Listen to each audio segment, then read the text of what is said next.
Prosecutors in Romania have filed formal charges against the controversial influencer Andrew Tate. The charges include rape, human trafficking, and forming an organised crime group.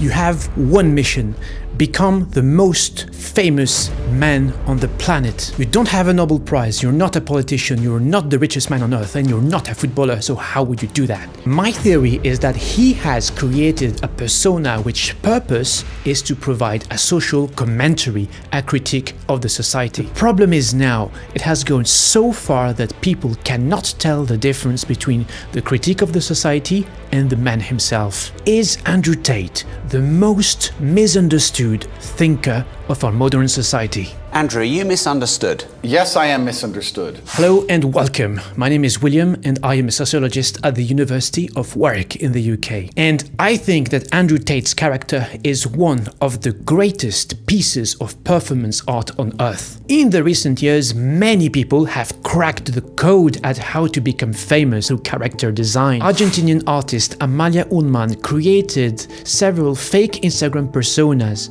for research purposes. She has demonstrated that the more you follow social norms, i.e. being a sheep, the more popular you will be. Anna Sorokin created a fake persona for personal gain, and she showed how easily people, even the richest, can be fooled by appearances. Nick Bilton, in his documentary Fake Famous, demonstrated that yes, there is a magic formula for fame. In 2019, I conducted my own personal experiment. I created a character from scratch, which purpose was to become insta-famous. The recipe was very simple: be desirable and aspirational, tick the right boxes and flex them. Second, find a niche. And third, be outrageous, create a parody of the word. Just like Andrew Tate, my character's brand was based on cars and masculinity, and British Muslims his niche. Irad Akbarali is a pure product of flex culture. He appears rich, that's the aspirational factor for you, and like many influencers, he is jacked, narcissistic, arrogant, and like to show off. Not only he is desirable, but he exudes power.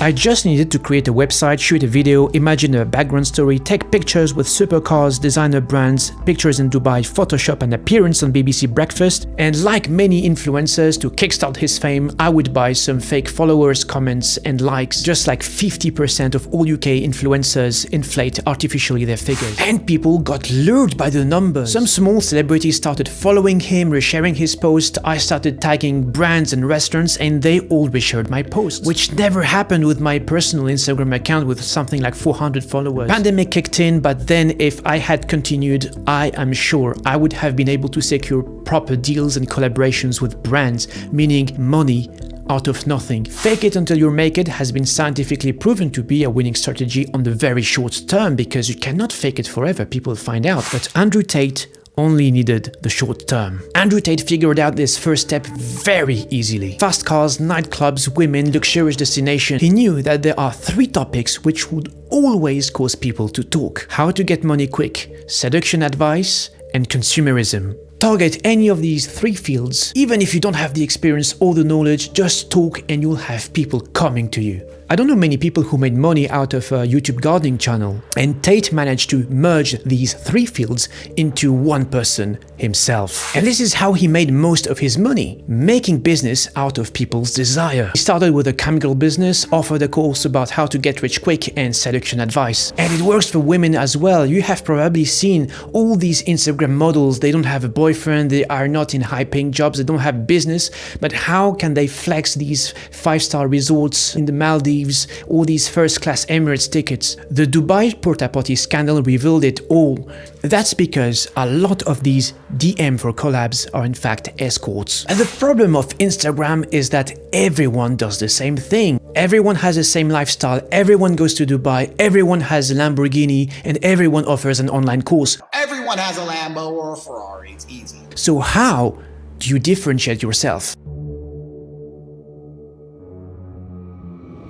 This is where a niche audience comes into place, and Tate used a nuclear bomb called the Streisand effect. Tate ticks all the boxes of modern neoliberal masculine ideals. He has created his aspirational brand. So how do you get people talking? No lifestyle influencer was talking about men's right. This is where he saw the red pill as a counter movement, a niche. Not because he necessarily agrees with it, but because he knew that people would pick up on it. He takes advantage of being part of this rebel minority to play a pariah, an anti-establishment champion that the world will try to cancel. I am a target for very powerful people. There's large contingents of feral psychopaths aiming to destroy me. He was able to create an echo chamber with all these hundreds and thousands of accounts reposting his sound bites. And then he dropped the nuclear bomb, the Streisand effect. The more you cancel someone, the more people are going to talk about them. I want to make an impact on people. I want people to remember this podcast and think, I fucking hate that guy. In 2003, singer Barbara Streisand attempted to hide leaked pictures of her Malibu mansion, which instead led to an increased attention on her. Tate knew that the more people are going to cancel him, and the more people will listen to him. He ascended to virality not because of what he says or how he lives, but because whether people love him or hate him, everyone reacts to him. And this is the true height of the slave mind. If you can convince somebody to have a strong emotional reaction about a subject they don't even understand. He is an example of a character tailored for the algorithm. If an AI had to design the most viral character on Earth from scratch, I'm sure this AI would have generated Andrew Tate. And third, the greatest trick Andrew Tate pulled is to take the society and parody all of its excesses. Just look at his tweets on coffee and cigars, his terrible financial discipline, The new Maserati came out, the MC20. I bought one. I drove it, 10 minutes, that was it. and outright absurd statements. There are groups of men with AK-47s sitting around dingy lit rooms thinking about killing me. He would sometimes contradict himself. These cars used to piss me off, so now I have to have them all. I actually buy them because I'm curious. I'm just doing it to take pictures and just be like the fucking Don. But you know what? I'd be happy without any cars. I will state right now that I am absolutely sexist and I'm absolutely a misogynist. I'm not a misogynist on any level. This is one of those buzzwords. No one in their right mind would follow his advice, unless maybe some insecure and inexperienced person. What if it was a wake-up call for all the people who believe that the purpose of life is running after money, fame and power? I'm trying to help people. I'm trying to wake people the fuck up. He's been dropping clues all along. When I look at the world, I look at it from a societal perspective and I look at it from an animalistic perspective. I also understand that most people have no interest in the truth. It's a sad reality. There's too much conformism. The world is superficial and driven by animalistic instincts instead of reason. He is a chess master, the king of planning. Every single move is the result of a strategy thought 10 moves ahead. Just like the professor in the series La Casa del Papel. Cuando intenten entrar y piensen que están ganando la batalla.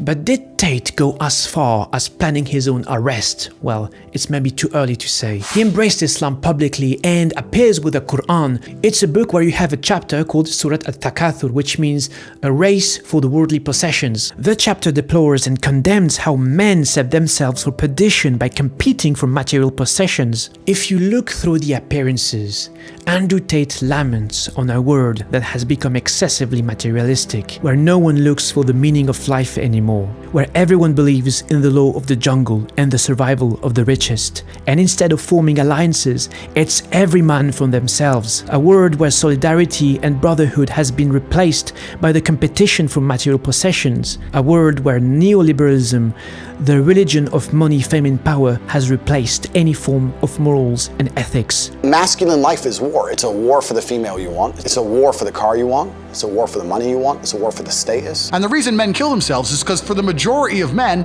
life is depressing. By playing an excessively arrogant and narcissistic character, he criticizes the inflated egos that populate social media.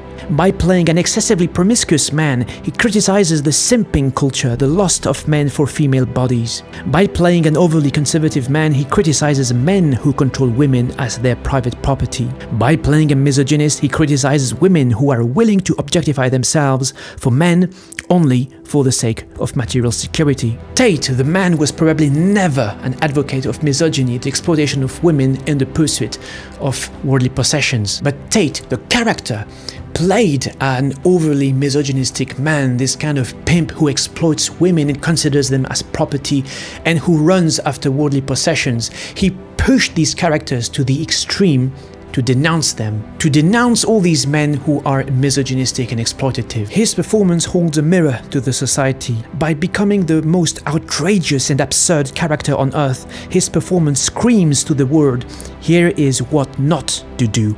There is more to life than money and sex. But despite his clues, Why does nobody get it? Why can't people understand that all of this is a cleverly and carefully designed critique of the society? Listen to Tate's statements. He talks in very short, simple sound bites and in binary terms. Females are the ultimate status symbol. From the dawn of human time, a man's role has always been the capability for violence. Women's job always was procreation, to look after the family and to look after the man. The modern world was built on these gender roles. Women are extremely simple. Women are programmable. To conquer Earth is financial. I think this is why men work so hard. This is why men are so obsessed with money. But these sentences have a double meaning. People can understand them in two different ways. Either you think that yes, it is Tate's opinion, or you understand that he says the opposite of what he really thinks, to denounce these things more powerfully. This is a form of satire. The problem with satire is that it is a very tricky form of humor to understand. Either people get it, or they get offended by it, or they take it literally. That's where Tate's performance blurs the lines. What is he really about? If it's satire, why doesn't he make it explicit at some point? But if he does, would his critique of the society retain the same power? Has he become trapped in his own game? The contention many people have is that for the needs of his performance, Andrew Tate may have preyed on vulnerable women, but also vulnerable men. His online courses, his camgirl business, they were never designed for men who are secure, autonomous, and comfortable with who they are, but for men who are desperate for financial stability, connection, and acceptance. People who are so desperate they would spend their life savings for advice freely available on the internet. Tate argues that, well, these are consenting adults, they do whatever they want with their money. Who is at fault? Who shares the responsibility? But this is another debate. What are Andrew Tate's true intentions? Is it like most people think, the quest for money, fame, and power? Or is it an existential quest? A call for humanity to wake up and seek the true meaning of life? Could my theory be right, or am I as well fooled by his performance? Is it the longest acting performance ever, or is it just an attempt at grabbing 5 minutes of fame in the history of the internet? Which Tate do we see on screen and which Tate appears off camera? It seems that for now, well, only Andrew knows the answer. Maybe I'm completely crazy. Maybe I'm full of shit, like you said. Maybe I am.